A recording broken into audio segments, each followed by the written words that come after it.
हमारी आज की मूवी है साल 2013 में रिलीज हुई 42। एवेंजर सीरीज से दुनिया में फेमस हुए वाकांडा किंग ब्लैक पैंथर हमारे चैडविक बोसमैन जो अब इस दुनिया में नहीं है, उन्होंने इस मूवी में आइकॉनिक एक्टिंग की है। ये बिल्कुल सच्ची कहानी है अमेरिका के फर्स्ट ब्लैक प्लेयर जैकी रॉबिन्सन के बारे में, जिसने अमेरिका की हिस्ट्री में पहली बार व्हाइट लोगों की टीम में मेजर लीग बेसबॉल खेला था और अनबीरेबल रेसिज्म और हेट्रेड झेलने के बाद भी इतिहास रच दिया था। तो चलिए चलते हैं सीधा हमारी आज की स्टोरी की तरफ। पर वीडियो में आगे बढ़ने से पहले अगर अब तक भी आपने मेरा चैनल सब्सक्राइब नहीं किया है तो प्लीज इसे अभी सब्सक्राइब कर लीजिए। तो ये कहानी शुरू होती है अमेरिका के साल 1945 में। वर्ल्ड वॉर 2 खत्म हो चुकी है और वहां से आए कई सोल्जर्स बेसबॉल टीम्स ज्वाइन कर चुके हैं। वॉर के ट्रॉमा से उबर रहे अमेरिका के लिए अब बेसबॉल सिर्फ एक खेल नहीं बल्कि देशभक्ति और यूनिटी का प्रतीक है। पर अनफॉर्चुनेटली बेसबॉल व्हाइट्स और ब्लैक्स को यूनाइट नहीं कर पाया और अभी भी रेसिज्म अपने चरम पे है, जहां व्हाइट्स और ब्लैक्स के नेबरहुड्स, स्कूल्स और इवन वॉशरूम्स तक अलग अलग हैं।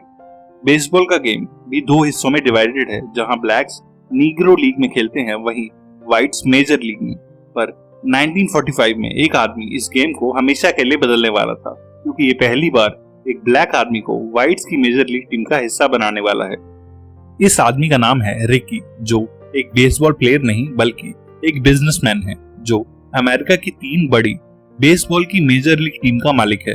एक दिन रिकी अपने असिस्टेंट और टीम मैनेजर को एक अच्छा ब्लैक बेसबॉल प्लेयर ढूंढ के अपनी टीम में रिक्रूट करने को कहता है, क्योंकि उसे लगता है कि एक ब्लैक प्लेयर के होने की वजह से उसकी टीम को हजारों ब्लैक सपोर्टर्स मिल जाएंगे जो उनका मैच देखने आएंगे। और उसकी बात सुन के उन दोनों को लगता है कि शायद रिकी मेंटली ठीक नहीं है। वो दोनों उसे समझाते हैं कि ऐसा पॉसिबल नहीं है और अमेरिका की हिस्ट्री में ऐसा कभी नहीं हुआ है और अमेरिका के बेसबॉल फैंस या प्लेयर्स इस बात को कभी सपोर्ट नहीं करेंगे और हो सकता है इस डिसीजन से उसका बेसबॉल क्लब ही खत्म हो जाए। रिकी कहता है कि वो एक बिजनेसमैन है और इन पुराने ख्यालात के लिए उसके पास टाइम नहीं है। वो कहता है कि उसका ये डिसीजन नहीं बदलने वाला, क्योंकि अगर कोई बेसबॉल प्लेयर प्रॉफिटेबल है तो उसे फर्क नहीं पड़ता कि उस प्लेयर का स्किन कलर क्या है, क्योंकि जो लोग मैचेस देखने आएंगे उनके टिकट्स के पैसे से गेम को बेहद प्रॉफिट होगा। और ये मैटर नहीं करता कि पैसा व्हाइट लोगों से आएगा या ब्लैक लोगों से, क्योंकि पैसे का एक ही कलर होता है। सेम रात को वहां से काफी दूर एक नीग्रो लीग गेम में एक जैकी रॉबिन्सन नाम का यंग लड़का खेल रहा होता है। जैकी एक एक्स्ट्रा ऑर्डिनरी प्लेयर होता है और वहां का सबसे तेज रनर होता है, जो अपनी स्पीड से भाग के बिना आउट हुए रन इकट्ठा कर लेता है। ब्लैक प्लेयर्स की फाइल चेक करते हुए रिकी और उसके आदमियों की जैकी पर नजर पड़ती है और रिकी अपनी टीम के लिए उसे शॉर्टलिस्ट करता है। रिकी का असिस्टेंट और मैनेजर उसे वार्न करते हैं कि जैकी रेसिज्म के खिलाफ बोलने वाले ब्लैक लोगों में से है और उसे इस बात और अपने गुस्से के लिए यूएस आर्मी से भी निकाल दिया गया था। पर रिकी को जैकी के नेचर से ज्यादा उसकी प्लेइंग स्किल्स इंप्रेस करती हैं और वो अपने मैनेजर को भेज के जैकी को ब्रुकलिन शहर के अपने ऑफिस में बुलाता है।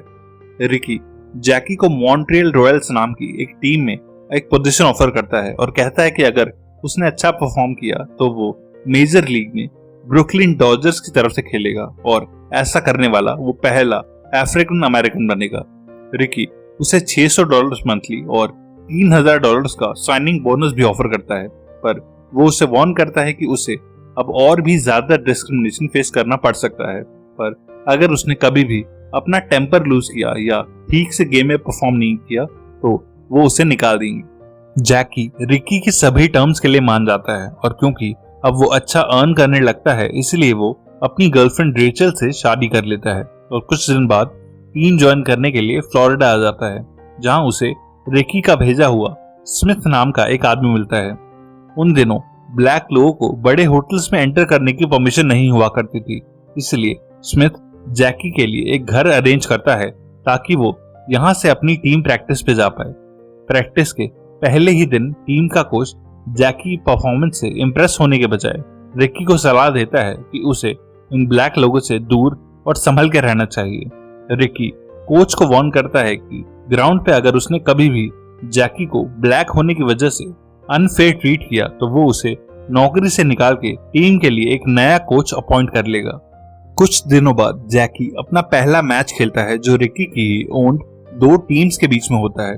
2 व्हाइट मेजर लीग के इस फ्रेंडली मैच को देखने व्हाइट लोगों के साथ साथ कई ब्लैक लोग भी आते हैं, क्योंकि उन्हें यकीन नहीं होता कि कोई ब्लैक प्लेयर व्हाइट्स की टीम से खेलने वाला है।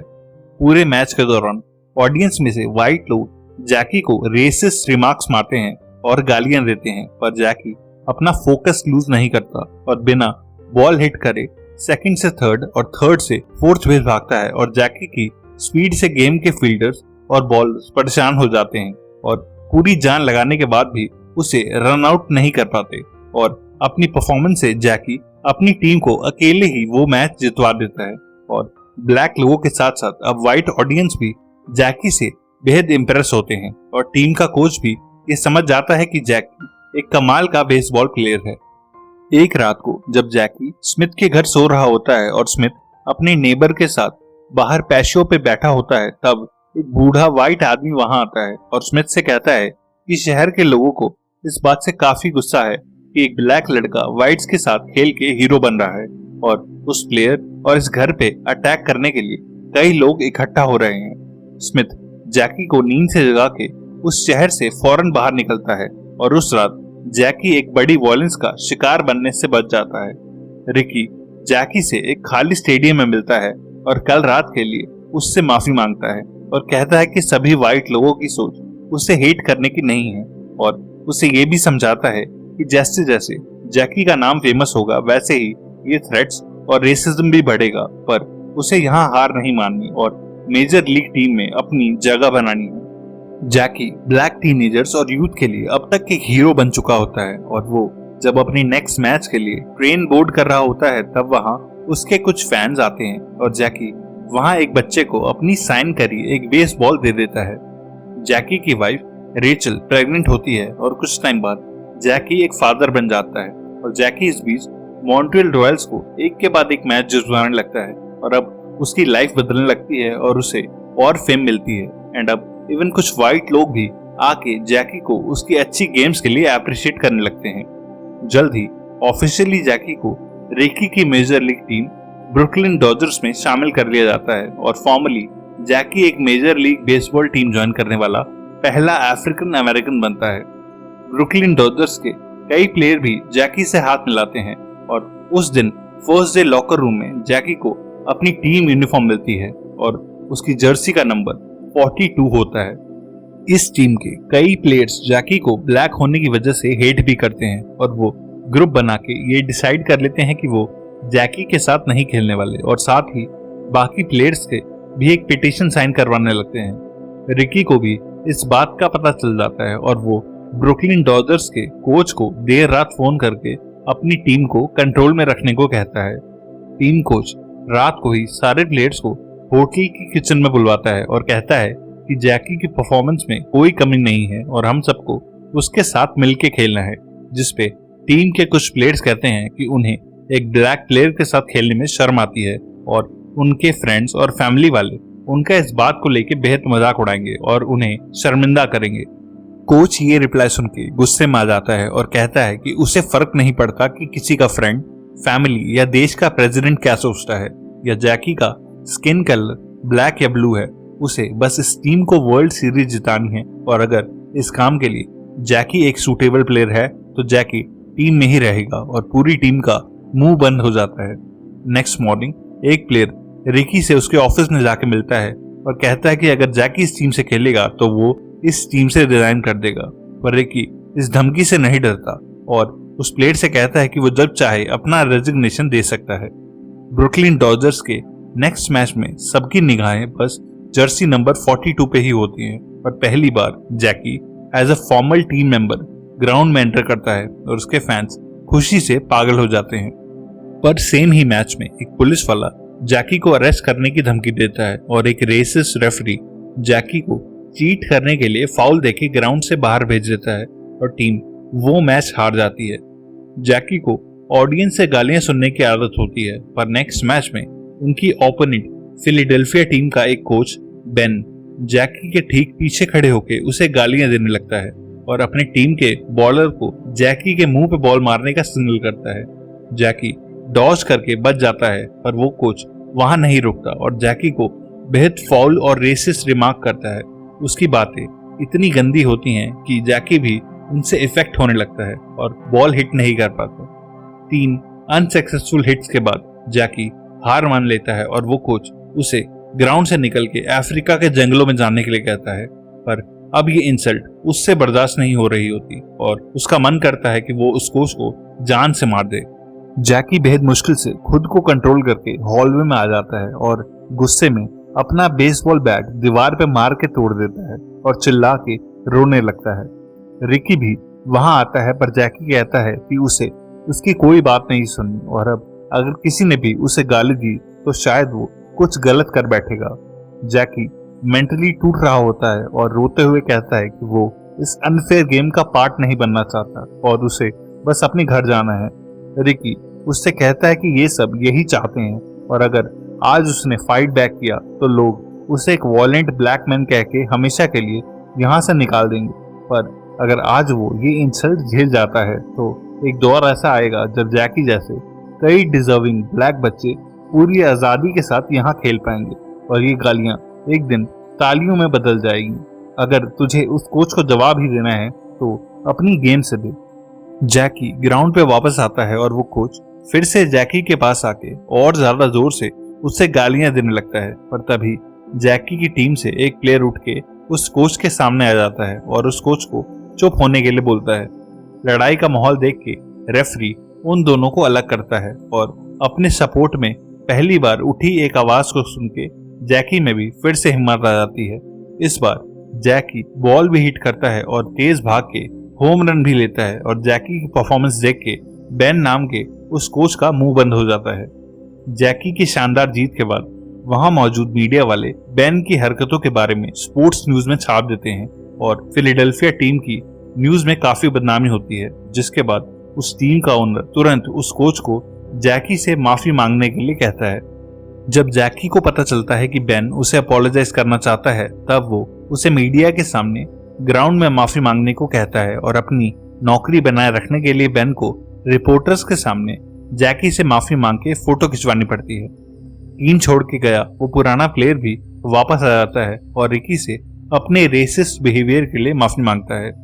जैकी की टीम का नेक्स्ट मैच पिट्सबर्ग पायरेट्स नाम की सबसे स्ट्रॉन्ग नॉर्थ अमेरिकन टीम से होता है और उनका लीड बॉलर जैकी को इंटिमिडेट करने के लिए उसके मुंह पे बॉल मारता है। जैकी के इंजर्ड होते ही पूरी ब्रुकलिन डॉजर्स की टीम ग्राउंड में कूद जाती है और ओपोनेंट टीम से जैकी को हिट करने के लिए लड़ पड़ती है और इस लड़ाई की वजह से वो गेम वहीं रोकना पड़ता है और इस इंसिडेंट से रेचल भी जैकी की सेफ्टी के लिए डरने लगती है। कुछ दिनों बाद पीवी नाम का एक प्लेयर रिकी से मिलने आता है और पोलाइटली रिकी से कहता है कि वो अपने होम टाउन में होने वाले नेक्स्ट मैच में नहीं खेल पाएगा क्योंकि उसे अपने ही शहर के लोगों से 2 डेथ थ्रेट्स मिले हैं। रिकी मुस्कुराता है और पीवी को ड्रॉअर खोल के उन धमकी भरे लेटर्स के बंडल दिखाता है जो जैकी, उसकी वाइफ और उसके बच्चे को डेली मिलते हैं।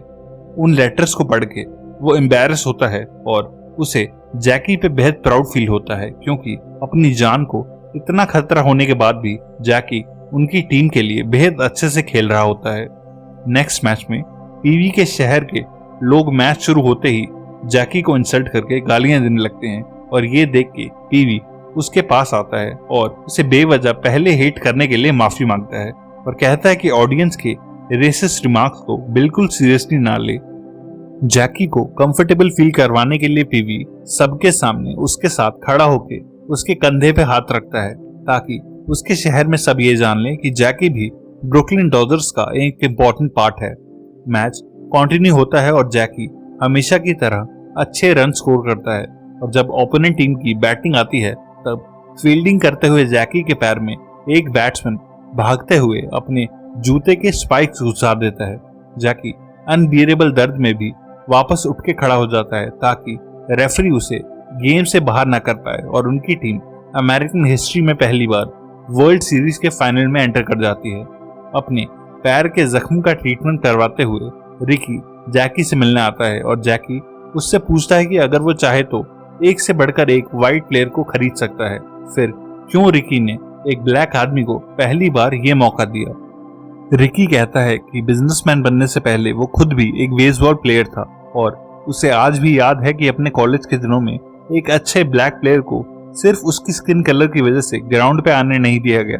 उस दिन रिकी कुछ नहीं कर पाया था, पर सालों बाद आज जब रिकी के पास रिसोर्सेज और पैसा है, तब वो अपने उस गिल्ट को फेस करना चाह रहा है और वो कोशिश करता रहेगा कि सिर्फ डिजर्विंग प्लेयर्स ही उसकी टीम से खेलें, फिर चाहे वो ब्लैक्स हो या व्हाइट।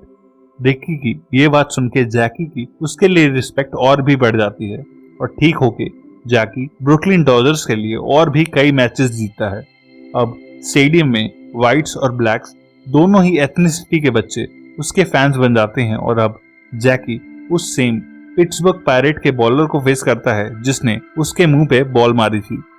जैकी पे अब कोई प्रेशर नहीं होता और उसी बॉल पे होम रन मार के वो बेसबॉल की गेंद और लोगों की सोच को हमेशा के लिए बदल देता है और उसकी अचीवमेंट्स हर ब्लैक अमेरिकन के लिए एक मिसाल बन जाती है। जैकी रॉबिन्सन ने 1947 से साल 1960 तक मेजर लीग में बेसबॉल खेला और साल 1955 में उसने फाइनली अपनी टीम को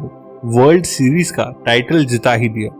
साल 1974 में रेचल ने जैकी के नाम से एक स्कॉलरशिप की शुरुआत की, जहां वो यंग उभरते बेसबॉल प्लेयर्स की हेल्प करने लगी। बेन चैपमैन नाम के उस रेसिस्ट कोच को उसकी टीम ने निकाल दिया और उसे फिर कभी किसी टीम ने हायर नहीं किया। एड चार्ल्स नाम का वो छोटा बच्चा जो जैकी का सबसे बड़ा फैन था, वो भी आगे जाके एक मेजर लीग टीम में शामिल हुआ और एक बड़ा बेसबॉल प्लेयर बना और उसने भी साल 1969 में वर्ल्ड सीरीज जीती। रिकी को अपनी बेसबॉल की सर्विस के लिए 1967 में और पीवी को अपनी रिटायरमेंट के बाद साल 1984 में नेशनल बेसबॉल लीग के हॉल ऑफ फेम में जगह मिली, जहां वर्ल्ड के सबसे बड़े प्लेयर्स को ऑनर किया जाता है। जर्सी नंबर 42 आज भी उतनी ही फेमस है और हर साल मेजर लीग के सभी बेसबॉल प्लेयर्स जैकी की हिम्मत को याद करते हुए इस जर्सी को पहनते हैं। एक और ऐसी ही ट्रू स्टोरी के लिए लेफ्ट या राइट वाली वीडियो पर क्लिक करना। तब तक के लिए stay safe and bye bye.